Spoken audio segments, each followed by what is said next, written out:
আব্দুল হাকিম ৬৫ বছর বয়সী একজন সাধারণ মুসলিম। জীবনটা সহজ সরলভাবে কাটিয়েছেন। নামাজ পড়েছেন, রোজা রেখেছেন, হালাল রুজি উপার্জন করেছেন। মাঝে মাঝে দুঃখে ভুল করেছেন, আবার কেঁদে কেঁদে তাওবা করেছেন। সেদিন ছিল শুক্রবার। সকালটা ছিল শান্ত।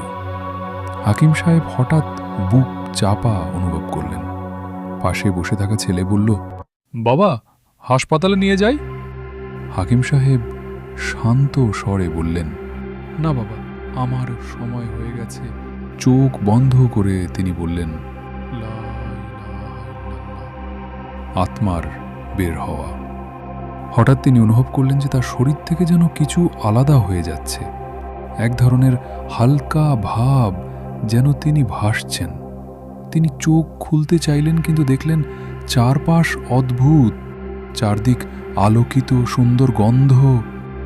কয়েকজন সাদা পোশাকের ফেরেশতা আসছেন, হাতে সুগন্ধি কাপড় ও জান্নাতের খোলানো বাক্স। ফেরেশতারা বলল, হে শান্ত আত্মা, বের হয়ে এসো তোমার রবের দিকে, যিনি তোমার প্রতি সন্তুষ্ট। আত্মা বের হলো পানির ফোঁটার মতো, এত সহজে যেন ফুলের পাপড়ির ফাঁক দিয়ে শিশির গড়িয়ে পড়ে। ঠিকনি লোকন দাফন এবং দুনিয়ার বিদায়। শরীর পড়ে রইল মৃত অবস্থায়।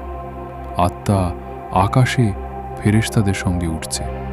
ফেরেশতারা বলছে, এটা হাকিম ভালো মানুষ ছিলেন, আল্লাহ তাকে মাফ করুন। অন্যদিকে পৃথিবীতে চলছে গোসল, কাফন, জানাজা। মানুষ ভিড় করছে। হাকিম সাহেবের বড় ছেলে বাবার মুখের দিকে তাকিয়ে কাঁদছে। কবর খোঁড়া হলো। জান্নাতের মাটির সুবাস ভরা কাপড়ে মুড়ে তাকে